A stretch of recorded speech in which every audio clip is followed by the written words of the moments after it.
শুভ রাত্রি বন্ধুগণ, আশা করি সকলে ভালো আছেন। আবার আজকে আপনাদের সাথে শেয়ার করার জন্য একটা নতুন ভিডিও আপলোড করছি। আশা করি সবাই শ্রবণ করবেন। হয়তোবা এই পরিস্থিতির শিকার আমরা অনেকেই। আত্মীয় এসেছেন আমার বাড়িতে, আমি আপনাকে যতটুকু সম্ভব আমার সাধ্যের মধ্যে সমাদর করব, সেবা করবেন এবং ভেপো বাজিয়ে চলে যান।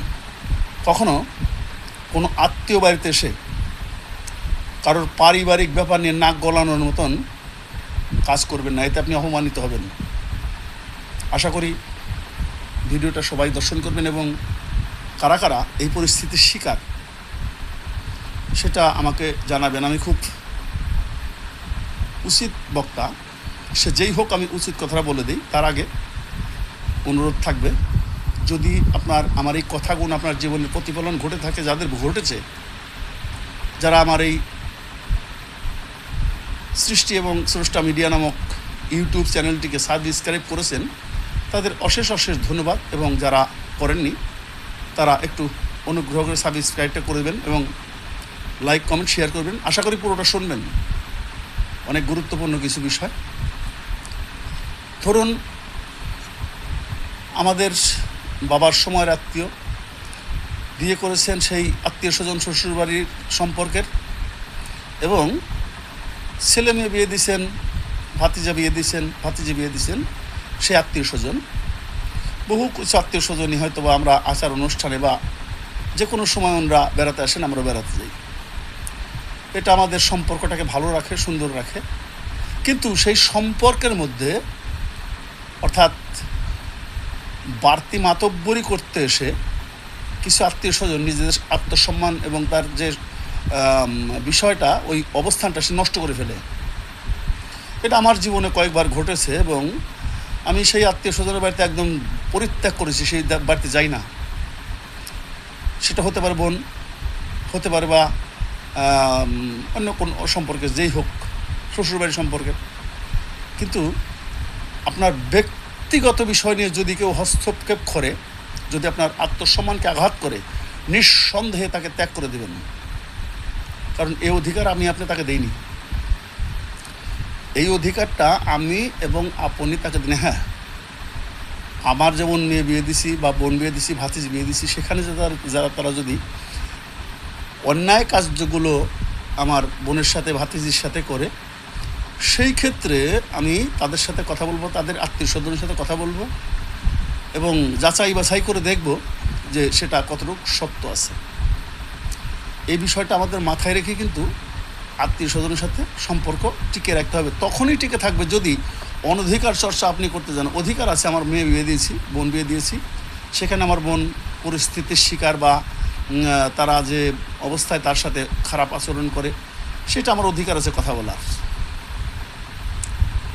কিন্তু আগ বাড়িয়ে গিয়ে আপনি আত্মীয় স্বজনের বাড়িতে কাকা ভাতিজার মধ্যে যে সম্পর্ক, ভাই বউ ভাতিজার মধ্যে যে সম্পর্ক, সেই সম্পর্কটার বিষয়ে আপনি এসে আপনার মেয়ে বিয়ে দিয়েছেন অথবা ছেলে বিয়ে করিয়েছেন,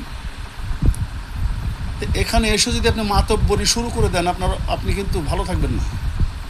বিশেষ করে আমার মতো ব্যক্তি হলে ভালো থাকার কোনো সম্ভাবনা নেই।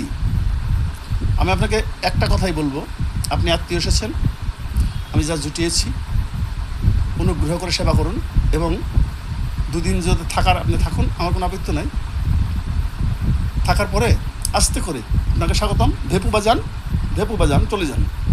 কিন্তু আমার ব্যক্তিগত পারিবারিক বিষয় নিয়ে নাক গলাতে আসবেন না। যদি এটা হয়, আপনার মতো আত্মীয় আসার প্রয়োজন নেই, আমি আপনার কাছে যাব না। আপনার কাছে আপনি যদি কোনো বিষয়ে কথা বলতে হয়, ব্যক্তিগতভাবে আমাকে ডেকে কোনো কথা আপনি বলতে পারেন, জিজ্ঞাসা করতে পারেন বিষয়টা কী।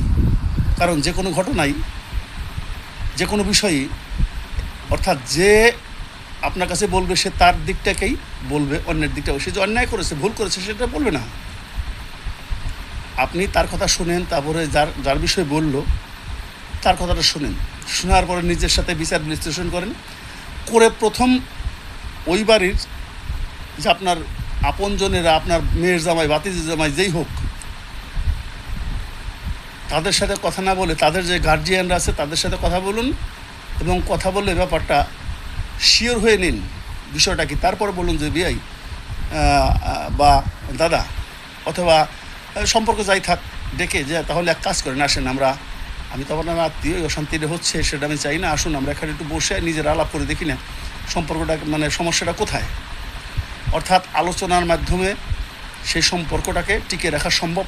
এবং আপনাকে মনে রাখতে হবে, স্বজন প্রীতি না করে, যাহা নাকি সমুচিত, আপনি দুই পক্ষের উভয় পক্ষের কথা শোনার পরে সমুচিত যে জিনিসটা, অর্থাৎ প্রমাণ সাপেক্ষে, এবং আপনার চিন্তায় যেটা প্রমাণ, যেটা আপনার ধারণা আসবে না ওটা এইরকমই হবে, তারপরে আপনি হয়তো দুই পক্ষকে একটা কথা বলতে পারেন। তবে এটাও অনধিকার হবে, কারণ ওই এলাকায় আপনার থেকে অনেক বড় বড় মুরব্বী আছে, অনেক বড় বড় জ্ঞানী আছে, সেখানে এসে মাতব্বরি আপনি করবেন।